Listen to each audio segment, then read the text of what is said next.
ఓం గం గణపతి నమః. మాఘ పురాణము 24వ అధ్యాయము. అందమైన కథ. పిచాచాలుగా మారిన బ్రాహ్మణ కన్యలకి విముక్తి ఎలా కలిగింది? అసలు ఆ కన్యలు పిచాచాలుగా ఎలా మారారు? ఎందుకు మారారు? ఆ కన్యల పిచాచాల రూపాలు ఎలా పోయాయి? అసలు మాఘమాసానికి అంతటి మహిమేంటి? త్రివేణి సంగమంలో మాఘమాసంలో స్నానం చేస్తే వచ్చే ఫలితం ఏంటి? త్రివేణి సంగమం ఎక్కడ ఉంది అనే ఎన్నో ఆసక్తికర విశేషాలు ఈ అధ్యాయంలో ఉండబోతున్నాయి. చివరిదాకా చూస్తే వీడియో అప్పుడే అయిపోయిందా అనిపిస్తుంది.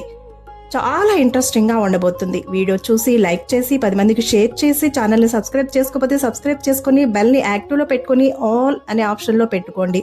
అది మారుతి తెలుగు మోటివేషనల్ ఛానల్ అని సెకండ్ ఛానల్ కూడా ఉంది.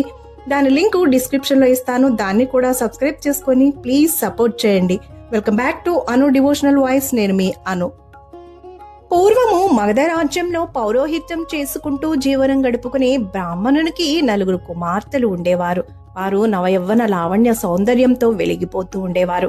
వారు ఆ గ్రామ కోనేటి వద్దనున్న ఉద్యానవనంలో పూలు కోసుకుని దేవాలయంలో దేవునికి సమర్పిస్తూ ఉండేవాళ్ళు. ఒకనాడు కోనేటి వద్దకు స్నానం చేయడానికి ఒక గురుకుల విద్యార్థి వచ్చాడు. వాడు నిండు యవ్వన ప్రాయంలో ఉన్నాడు. అందమైన శరీరంతో ఉన్న ఆ యువకుడు కోనేటిలో దిగి స్నానం చేస్తుండగా అతనిని ఆ బ్రాహ్మణ కన్యలు చూశారు. అతని అందమునకు యవ్వన ప్రాయమును చూసి మోహించి అతని వద్దకు పోయి వివాహం చేసుకోమని బలవంతం చేశారు. కామము, ప్రేమ, మోహము అనేవి తన విద్యాభివృద్ధికి ఆటంకములని భావించిన ఆ విద్యార్థి బ్రాహ్మణ కన్యల కోరికను సున్నితంగా తిరస్కరించాడు. తిరస్కార అవమానాన్ని భరించలేని ఆ బ్రాహ్మణ కన్యలు కోపించి నువ్వు పిచాచానివవుదుగాక అని శపించారు. నిష్కారణంగా శాపానికి గురైన ఆ గురుకుల విద్యార్థి కూడా ఆగ్రహించి మీరు కూడా పిచాచాలైపోదురుగాక అంటూ ప్రతిశాపాన్నిచ్చారు. వెంటనే వారు పిచాచాలుగా మారిపోయారు. ఆ 4 బ్రాహ్మణ కన్యలు పిచాచాలుగా మారి ఆ కోనేటి వద్దనే ఒక చెట్టును ఆశ్రయించుకుని వచ్చిపోయే వారిని పీడిస్తూ జీవించసాగారు. పిల్లలు పిచాచాలుగా మారడం తల్లిదండ్రులకు ఎంతో బాధ కలిగించింది, కృంగదీయసాగింది. కొంతకాలానికి ఆ కోనేటి వద్దకు ఒక సిద్ధుడు వచ్చాడు. అతనితో కన్యల తల్లిదండ్రులు, స్వామి, మేము చేసిన పాపమేమిటో గాని మా 4 కుమార్తెలు పిచాచాలుగా మారిపోయారు. వారు మరలా కన్యలుగా మారే తరుణోపాయం ఏమన్నా ఉంటే చెప్పండి అని తమ గోడును వెళ్లబోసుకున్నారు.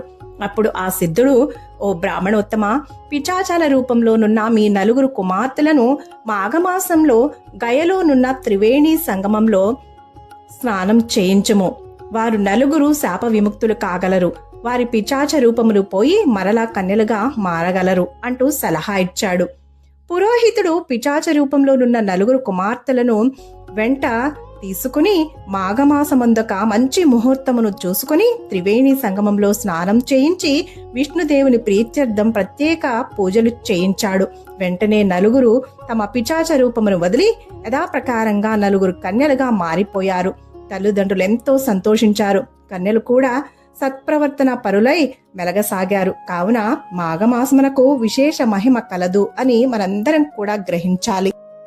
విన్నారు కదండి మాఘమాసం యొక్క విశిష్టత. అలాగే మాఘమాసంలో నదీ స్నానం చేయడం వల్ల కలిగే శుభ ఫలితాలను మనందరం కూడా ఈ పవిత్రమైన మహిమాన్వితమైనటువంటి మాఘమాసంలో నదీ స్నానాన్ని ఆచరించి శ్రీహరిని పూజించి శ్రీహరి భజనలు, కీర్తనలు, పురాణ శ్రవణాన్ని చేసి అద్భుతమైన ఫలితాలను పొందుదాం. మాఘ పురాణము 24వ అధ్యాయము సమాప్తము. సర్వే జనా సుఖినో భవంతు. శుభం. Thank you for watching.